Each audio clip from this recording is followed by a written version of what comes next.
Live Tamil செய்திகள். சரிகமபாவில் அசல் பாடலை மறு உருவாக்கம் செய்த போட்டியாளர் எழுந்து வந்து நடுவர்கள் வாழ்த்தினார்கள். சரிகமபா அரங்கத்தில் வித்யாசாகர் அசல் பாடலுக்கு மறு உருவம் கொடுத்து போட்டியாளர்களை மீமறக்கச் செய்தார். இந்த கடந்த வாரம் சரிகமபா நிகழ்ச்சியில் பிரபல இசை அமைப்பாளர் மெலடி கிங் வித்யாசாகர் கொண்டாட்டம் இடம்பெற்று கொண்டிருந்தது. ஒவ்வொரு போட்டியாளர்களும் சரிகமபா நிகழ்ச்சியில் வித்யாசாகர் அவர்களின் இசையில் பாடப்பட்ட பாடல்களை பாடி அவர் முன்னே பேர் பெற விரும்பினார்கள்.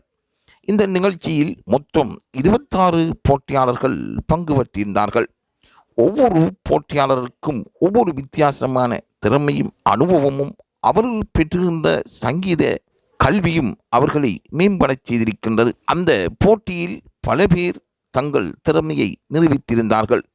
பங்கு பற்றியிருந்த நிலையில் கடந்த வாரம் போட்டியின் சட்ட திட்டங்களுக்கு அமைய 3 போட்டியாளர்கள் நீக்கப்பட்டிருந்தார்கள். இதனைத் தொடர்ந்து தற்பொழுது 23 போட்டியாளர்கள் போட்டியிட நிகழ்ச்சியில் இருப்பதாகவும் இவர்கள் மெலடி கிங் வித்யாசாகர் பாடல்களை பாடி அவரின் பெருமையை அங்கு நிலைநாட்டியிருந்தார்கள்.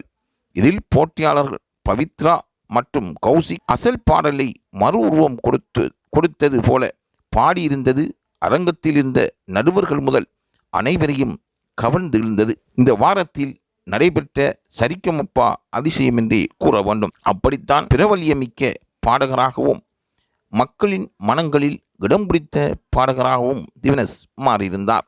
அவரை போன்று பல பேர் உருவாக வேண்டும் என்பதுவே லைவ் தமிழின் விருப்பமாகும். வெற்றி யாருக்கு சொந்தம் என்று அவரின் திறமையை வைத்தே இடைப்படப்படுகின்றன. ஆகவே சரிகமபா மேடை திறமைசாலிகளுக்கு ஓர் எடுத்துக்காட்டாக அமைய வேண்டும் என்பதும் பிரார்த்தனையாகும். தொடர்ந்தும் லைவ் தமிழ் செய்தியுடன் இணைந்திருங்கள்.